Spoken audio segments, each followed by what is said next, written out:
Happiness for us used to come from making more money, buying more stuff and things, and having a bigger house.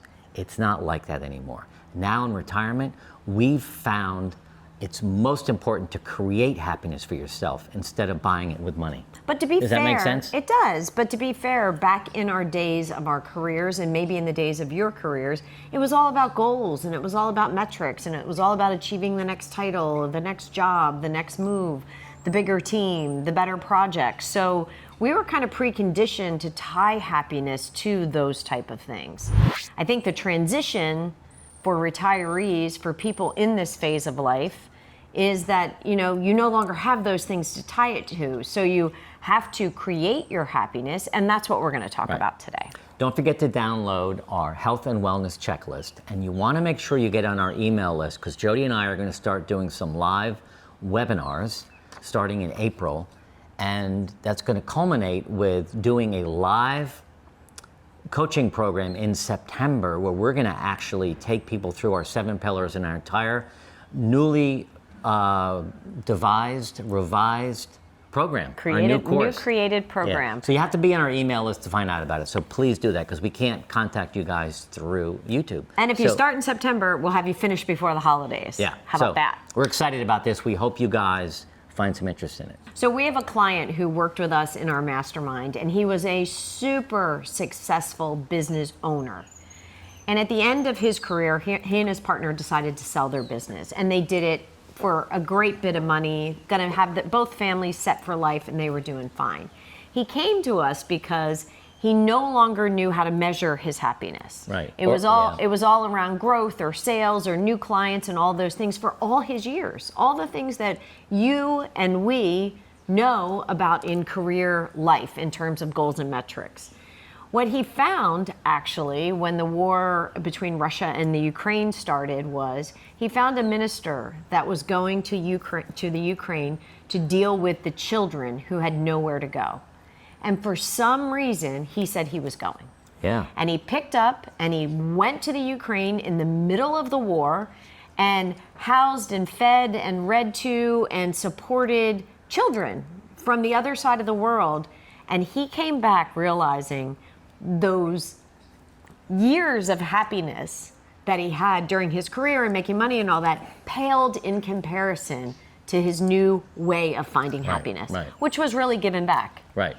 So I think that's a great transitional story as we get into our 25 simple things you can do to change your way of building happiness. And the first one is, Jody and I found a way to stop chasing happiness, but to create it.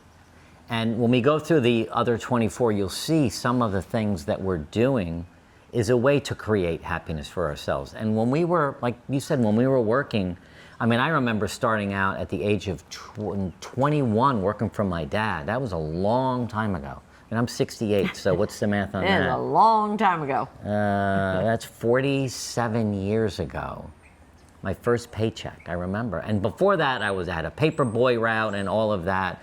But every time I got a little more money, I got a little better car, I got a little better outfit, I got a little better golf clubs. You know, I kept doing that. And that happiness wears off pretty fast. Didn't notice it then, but we notice it now. Yeah, it definitely doesn't stick with you. Even the idea of, a new car, or you just got a new laptop. Yeah, and a new laptop used to send Mark over the moon, like so excited. And now it's a pain in the ass because that stuff doesn't come over and all of that. So it's like trying to simplify life. I know that's one of our 24, but we just try to create happiness. If we feel like we're not happy, we call our neighbors across the street and say, let's go out to dinner. Right. Let's go for a boat ride together. Let's play cards, or let's play backgammon. Or let's go for a walk. It's not even about, going out to a nice dinner to create happiness. It's about, recognizing it in yourself, right? And then trying to find a way to flip your switch, right? Now here's a big one. Decluttering and downsizing has really created an opportunity for Jody and I to really find some great happiness by getting into a smaller space, by cleaning closets, donating our clothes, cleaning the garage, cleaning the kitchen, just getting rid of stuff that we have to, like when I open a drawer in the kitchen, I'm trying to find something, I don't anymore go through a bunch of stuff to find what I want. If there's a bunch of stuff in there that I never use, it comes out on top of the counter. It's a constant process of decluttering. In our closet, I mean, when we first started the YouTube channel, we both have probably 15 or 20 outfits. For me, it's just a shirt, dress shirts, because we did it in the studio. Right. Now we just wear what we wear in retirement. So those really need to be decluttered and downsized and given to a charity. Yeah, definitely. And so given away. But it feels so good to go through that process. Yeah, it does. I mean, for the first time in many, many years, I have every article of my clothing in one closet and one dresser, and that's it. Yeah. I don't have anything anywhere else. And you know, my girls laugh sometimes because if I'm going away with them, we just went wedding dress shopping in New York, and I bring a carry-on bag for 7 days. They're like, "Where's all your clothes?" I'm like, "You don't really need as much as you think." Yeah, yeah. So anyway, yeah, that's definitely all right. The next one, we stopped comparing ourselves to others, and I think during our career that was always easy to do, especially for me in a corporate setting where if you were a senior vice president and you know Bill Smith was a senior vice president, you were comparing your work to their work and your growth to their growth and your salary to their salary. You know, someone once told me, and I think it's a famous quote, comparison is the killer of all joy. Yeah. And you don't really recognize that. You don't really understand that until you can pull yourself away from it. But stopping the comparison and living your life and finding your simple, joyful moments is so much easier and so much lighter. Yeah, it's a less burden to carry. For me, like living here in Florida, and then we'll be up in New Jersey in the summer, you know, for me to leave the house, probably more so for you, but for me to leave the house typically, like when we all the years lived in Connecticut and I'd walk up to the village, I kind of wanted to look pretty, you know, dolled up, like a nice shirt, a hair done and all that. Now I walk around in a hoodie and a hat. I don't care.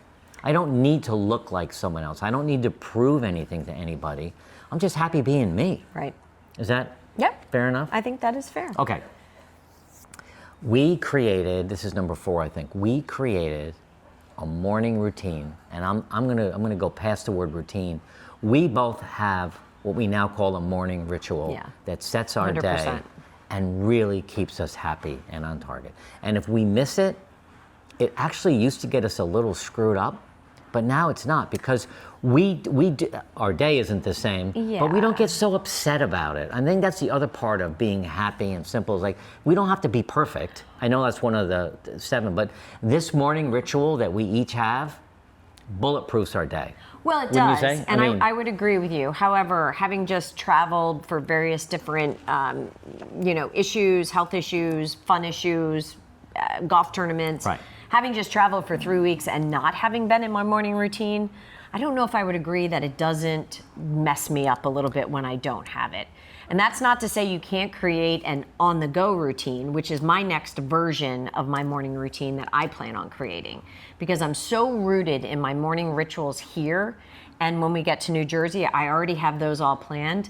What I haven't planned for is those flexibilities. You know, I'm staying in a hotel for 3 days, what's my morning routine gonna be?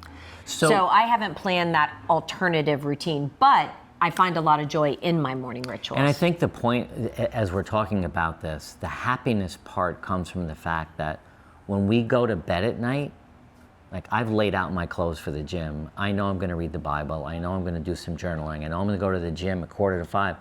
Like, I don't have to worry about that. My decisions are made. So there's joy in that and ease in this ritual, that when I'm done with it, I feel great. Yeah. So that does bring joy. I get it. The next thing that we've done, and we continue to do this, is to unload toxic relationships. Jody has this great saying, we'll go out with a couple, it hasn't been like that in a while because we've let go of some relationships, but we'll get back and Jody will say, we'll never get those hours back.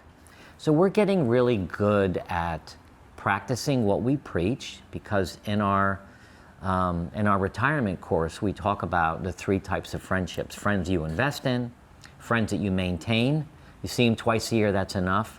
And then friends that you really need to let go. And that's hard to do, but the best way to do it is you just ignore them a little bit. That's not really the right word. No. You just don't contact them, and they fade away over time. It is hard, because there's a lot of joy that came from some of those relationships over the years.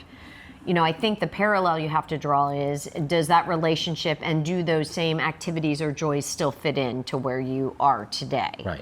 And if they don't, you have to find a way to be true to yourself and, kind of move forward. If you're a long life learner and growing and developing, and your friends still want to go, I don't know, pick something, play darts at the local bar every night, you might say, I'm not going every night, I'll see you Saturday night or something. There's ways to minimize those relationships, but also letting them go is very hard, but it's necessary. Toxicity in relationships is really unhealthy for all of us. So as we're getting older and we're getting further down the road in retirement, we're letting those things go. The next thing we did is a big one for us. We prioritized our health and wellness. I want to say almost above anything else. Yeah. Almost.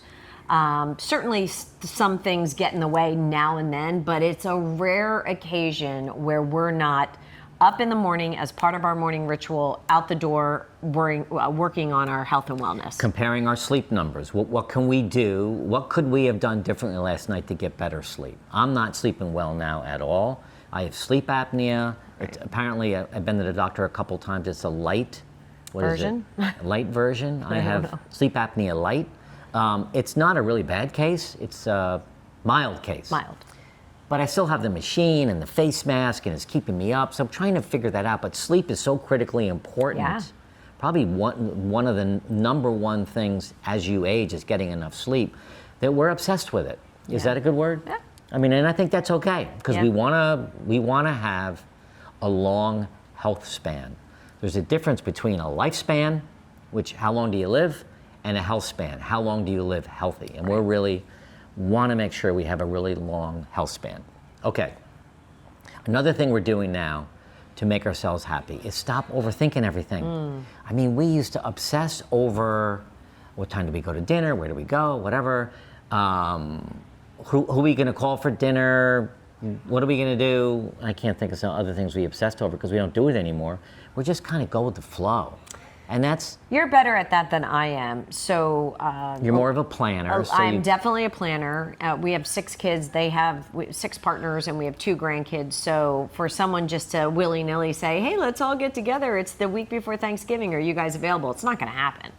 So, like, for example, I'm planning Thanksgiving now for November 2025. So I get into kind of logistics, planning, operations mode. But the other thing that I obsess over is kind of neatness visually. I can't have pillows on the couch being thrown off because Ruby's run by and Mark puts the blanket on the floor. And, so I'm not as good at letting go and overthinking things. In my mind, I grew up in a house where my mom said, I want an open door policy. Friends can stop by at any time. So to that means to me, I have flowers in my vases. I have the house picked up. There's no dishes in the sink. Like, I'm constantly thinking, I just want a friend to stop by. Wouldn't that be cool? But I also want to be able to welcome them into a clean and tidy house. So pretty much this number 7, you don't. I'm working on it. I mean, you think you do all 25 of these? No, but here's the difference between you and I. We could write down a laundry list of things we have to accomplish today. For me, the only thing in front of me right now is this video. Not even the next one, just this one. And it just feels light, and it feels less stressful, and it feels just kind of fun and airy. I just said to you a minute ago, I'm having fun shooting video today. You did. Aren't you having fun? Yeah. Yeah, come on. Okay. We've got 18 more, and we're not gonna spend as much time on all of them as we just did, because you'll probably leave comments like, can you guys hurry up, please? But let's go through these, because these are all really important to us, and they might resonate with you on what you can do to be happier in your life right now. So we practice gratitude every day. Every day. I start every day writing 3 gratitudes, 3 things I'm grateful for. The first one is always Jody with a hyphen and something about her that's special. Then 2 more. And then I also do 1 self-affirmation. I give myself a little bit of prop, like, you're a good dad, you're a good husband. So practicing gratitude, it's a muscle. It's in my book. There's a whole chapter in my book. And if you don't have my book, the link is below. The Evolving Man, Life Virtues Men Don't Think About. Talk about? I think so. Yeah, talk about. Yeah, I wrote the book. You wrote should the know. Anything from you on gratitude? No, Like how it helps your... I think it's funny to me because my girls, I just spent a weekend with them in New York and in Philadelphia, all four of us together, and they notice when I point out small gratitudes. You know, like we'll go downstairs in the lobby and get a cup of coffee, and I'll take a sip and I'll say, "God darn, this coffee is so good." And they're looking at me like, "Mom, it's hotel coffee." And I'm like, "But isn't it so good?" Or we were walking in Central Park, and by the way, it was 5 degrees. And I just couldn't get over the puppies that were playing in the park at 5 degrees. And I was like obsessed with them. And they're like, yeah, come on, it's cold. And I'm like, but look how happy these puppies are. And it makes you happy. And it just makes me happy. Like, so they are noticing my gratitude towards very small things that happen in everyday life. Yeah. And I wasn't always like that. So it's a big transformation for us. Now, the next one, go ahead. What I was going to say is, Sorry. We said we wouldn't spend a lot of time on all of these, but honestly, living a grateful life, being grateful is huge. It really can bring you from living every day kind of sad and feeling selfish and lonely to feeling amazing. Right. I mean, just like you said, to find the little things, just the birds, the buds on the trees. If you start being grateful every day, those things come to light and you begin to notice them, and it's really, really helpful. Right. Okay. The next one, I actually have a little bit of a difficult time with, and I don't know about you, so leave a comment below if you have a difficult time, but really embracing imperfection all around me and imperfection in myself. Mm-hmm. I have high standards. You know, my kids will all tell you I have high standards. My friends will tell you I have high standards. Like, I kind of live in the high standard bucket, which isn't always healthy and isn't always good, and nobody's perfect. You know, but I believe I was born with the cape. So, like, you know, when there's a problem, I'm going to swoop in because I can fix everything. And, you know, I'm working backwards on that now, really trying to let people figure out their own problems, let them know I'm supporting them, but from afar. And that's a tough one for me. I love it. I love being imperfect. You can just let it go. I walk out without brushing my hair. I got a hoodie on. I don't care. It's not that I don't care, but I don't care. It's okay. I don't have to get myself all dolled up to go out of the house anymore. It's fine. No one's gonna get hurt. I'm not gonna die. I'm not gonna get run over. It just feels okay. I make mistakes. You know, I don't make mistakes on purpose, but, you know, is it Mel Robbins who said we're all perfectly imperfect? Mm-mm. No, it wasn't Mel. It was Brene Brown. Brene Brown. She has a book on that. She has a book on it. So perfectly imperfect. Okay. The next one. We invest in experiences, not things. We talked about that in the beginning of this. Experiences for Jody and I are so much more important than having stuff and things. And really we do that for our kids too. Yeah, it's evolving, but that's so important for us. You know, even in terms of gifts, you know, like, who needs another sweater? You know, like, that's my thing I always say to the kids. And I always try to find something in their local town, city, or area that would be really cool for them to do, mm-hmm. that they hadn't thought of, and get a gift certificate or something towards that. Right. We have embraced long life learning. It's one of our key 7 pillars. For those of you who don't know, physical wellness, mental wellness, relationships, spouse-partner relationship, active philanthropy, lifelong learning, and our spiritual journey. The 7 core pillars of our Retirement Transformed. And again, make sure you get the free download, because Jody and I are going to start going live on Zoom, taking your questions too. And then in September, we're running an online live coaching program, one-to-many, to bring you all the training in those 7 pillars and work with you guys to go through the process. So, but this whole idea of lifelong learning, like we have a new camera here, Osmo DJI Pocket 3. I had to learn all about it. I went to YouTube and did all that stuff. You did. It's fun. You did. And you loved it. You're doing a lot of learning. I am. I don't do it on the technology. No, you don't stuff, do any. For sure. Well, you can plug in the lights. I can plug in the lights and all that stuff. All right, the next one is, you know, we spend more time in nature than we ever did. And by the way, we have more time to spend time in nature. Right. So if you have more time on your hands and you're not spending time in nature, give it a shot. You know, take a walk, you know, walk outside in bare feet, you know, go to the beach, climb a mountain, you know. Yeah, I don't go outside in bare feet. I do. I love bare feet. I'm not bringing dirty feet in the house. Oh, no? No. Huh. That's Do I need a bucket outside then? Well, I go to the bathroom and clean my feet. Go to the beach, walk in the sand? That's I guess I have some imperfections. Anyway, Yeah, I will walk Ruby in the neighborhood. Jody gets in the car and goes to the park. I love going Walks to the around a park. pond with the ducks and all that, and that's your getting in. I do. I love going to nature. Mackle Park. I take Ruby. She looks at the dog park. I'm not a dog park girl. I can't really quite figure out how to manage all the dogs, Yeah. but yeah, we do have a good time in nature. Another thing we do is we prioritize deep conversations. I don't follow sports. I've never read the sports section. When we're out at someone's house and there's 3 guys in the corner talking about the game on the weekend, I'm totally lost. They're usually talking to me. I want to talk about feelings. I want to talk about growth. I want to talk Right. about a book they might have read. That's important to me at Yeah. this stage of life. No, I get that. I get You? that. Yeah, but A little bit. I like both sides. Yeah. Go Birds. I'm a huge Eagles fan, so I mean, this football season, I was all in. So, and Yeah. those conversations where the guys were gravitating to the corner, I was there kind of talking about football. So, Here's a tough one that we're both getting better at. We no longer prioritize saying yes when we really mean no. So we're getting better at just saying no. And, we practice it with our neighbors across the street, really good friends. We have this rule that it's okay to knock on the door and say hi. It's okay to ask them to go out to dinner. And it's really okay if they say tonight's not a good night. Right. And we just have that understanding. And it just feels good to be able to say no and not feel guilty about it. well, the way Jen phrases it is, if we're that good of friends, Right. no is not going to hurt our relationship. Right. And that really hit home to me because I'm a people pleaser, so I could be strung out on, exhausted, maybe even not feeling great, and somebody says, "Do you want to do this?" And I'm like, "Yes, because it'll make you happy." And when she said our relationship is stronger than your one no, don't worry about it. Okay, number 15. We practice mindfulness and meditation. I talked about that earlier, I think, in this video, or maybe it was the video before, but I used to use the Headspace app and meditate every morning for 10 minutes, guided meditation, and it worked really well for me for 5 years.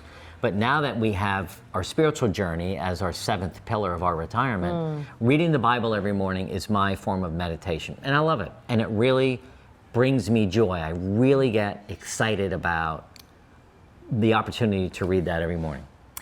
The next one, we have some challenges going on in our lives, and I'm sure you all have challenges going on in your life, and it's very easy to focus on the problems. And we have made a mindset switch to create more happipiness for ourselves, to really try the best we can to focus on solutions, not just the problems. The problems have to be stated sometimes they're just felt, and we have problems just like you do, but we've made this switch to say, okay, what are we going to do about it? Or what are you going to do about it? Or what together is the family going to do about it? Whatever it might be. I think that's a big one. Yeah, and I think that we have a very close relative who just broke her hip.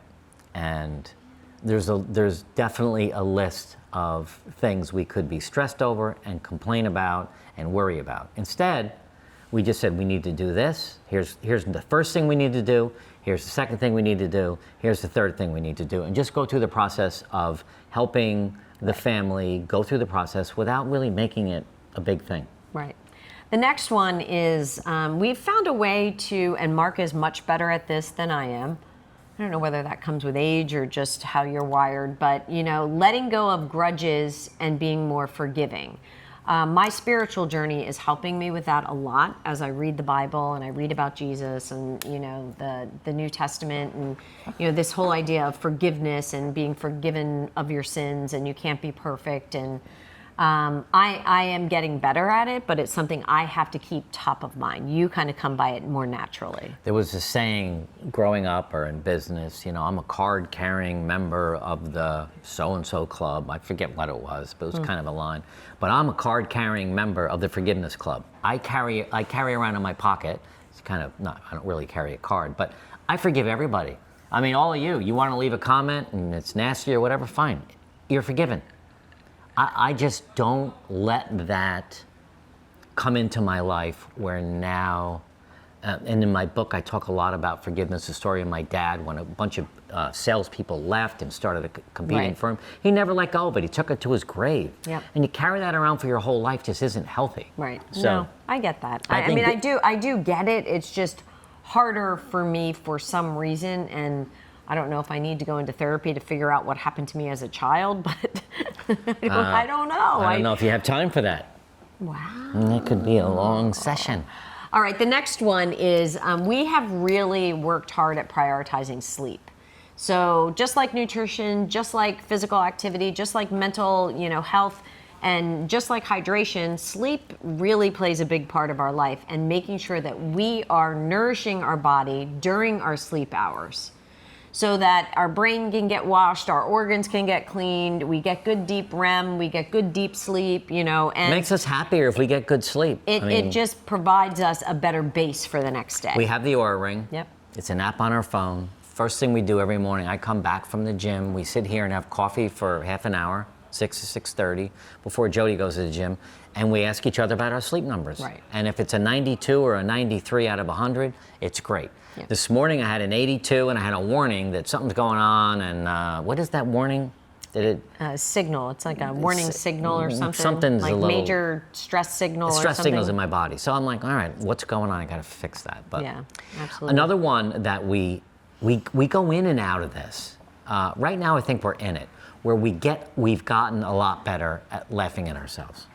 Because sometimes there's stress in a relationship. We get a little short with each other. Jody will say something, it'll trigger something in me. I'll say something, Jody will react instead of respond, and there's no room for humor. So sometimes I use humor when it's not really needed, or no, not when it's needed. I use humor when It's not appropriate. it's not appropriate. Yeah. But we always go back to, and we should every morning remind ourselves, So let's be imagine the explosion. funny and happy today. There's a big crisis happening, and I'm like, oh my gosh, overwhelmed. And Mark cracks a joke, and instead of responding to that, I react. So you can only imagine the explosion that happens at that point. But if your relationship, if you're husband and wife or boyfriend, girlfriend, you're watching this video and sometimes things are a little uptight, laugh at each other. Just relax. Well, no, Take laugh it at yourself. Well, no, I think laughing Not at each other. at each other. What did we write down? Laugh at yourself. We learn to laugh at ourselves more. Yeah, laugh at each other. That's what I meant. No, we have to make fun of yourself, laugh at yourself, but also laugh together. Watch a comedy. God, we went to that comedy club a month ago. We have to do so that fun, again. yeah. All right. That was What's fun. the next one? We spend a lot less time on social media, and that may seem a little odd because we are basically a social media company. So, we have our Facebook community, our Instagram, we have our YouTube channel. Everything that we do, most of what we do on social media is about the business, especially you. Yeah. I spend a lot of time with the kids and the kids' friends and, looking at fashion and deep into wedding planning, looking at flowers and bands and things. So I'm spending a little more time on social media around that project. TikTok. I don't have TikTok. Reels. I do Reels. I like Reels. You buy stuff? Sometimes. Yeah, not good. Anyway, we don't consume the news, I'll tell you that. We do not do news on social media. We don't really do news at all. Oh, we do a little bit, but anyway. We are much better at self-care and not feeling guilty about it. Whether it's going to the gym, having a massage, getting your nails done, getting your hair done, self-care, or just doing something silly with a friend. There was a great comment on your video yesterday. I won't look it up now, but where a woman said, because you talked about sexy at 60 and how you feel sexy when you do some fun things. She had this great comment about just doing whimsical things, spur of the moment. And it really, not feeling guilty about that. There's always, we're always putting pressure on ourselves to get things done and do this and do that. Just being more whimsical. Yeah. Why aren't you more whimsical with me? I don't know, like what, knock you off the chair right now? Yeah, What's whimsical? Well, okay, that's whimsical. The next thing is we definitely surround ourselves with positive influences, right? So people, situations, even our surroundings, our view, like we try to make everything positive to the best of our ability. We are happier because we prioritize time together as a couple. It was harder during our career. Date night just was not a thing. It was a checklist that never got checked. I was more disappointed about that than you were, but you had 3 young ladies at home and they needed you and they needed us, so date night was kind of a problem. Now we cook together, and I consider that date night. We don't have to go out. Right. But we have the night together, we plan the dinner, we food shop together on Sundays now for the week. That's a new thing for us.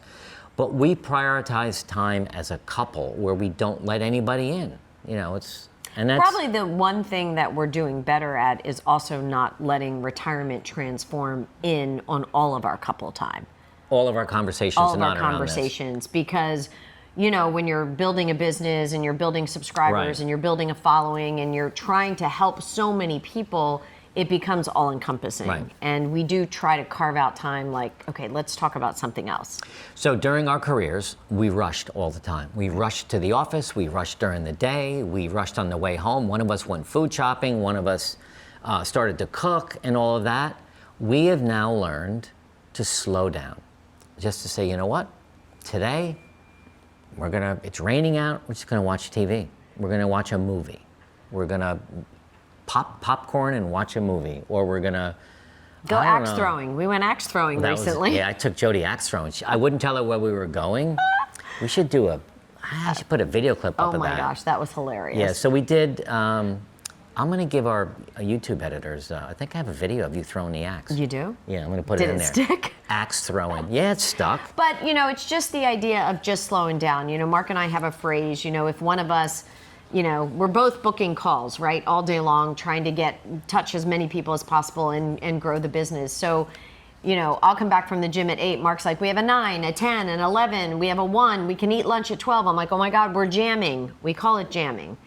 So if someone says we're jamming, that's our cue to say, okay, let's reevaluate. Where are we today? Why are we rushing through Mondays everything? are jammers. Mondays are our worst day for work. Worst day meaning it's packed. It's just There's a jammed. lot of calls, a lot of things we need to do. Right. Okay, we are getting so much better.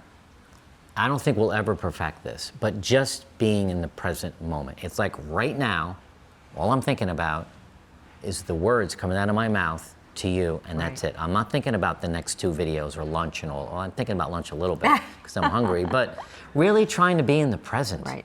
And that's hard sometimes It is. with all of the stuff going on. Yep. All of the issues in our family and ourselves and health stuff Yep. with Markham. You know, you can get wrapped up in all of that, but just trying to slow down, which we just talked about, and being in the present, in the present. is really helpful. Yep. Okay, hope you like this video. This next one, 7 things that retirees do really well. Watch this video next. It's really got some great tips for you to learn from about how to have your best retirement ever.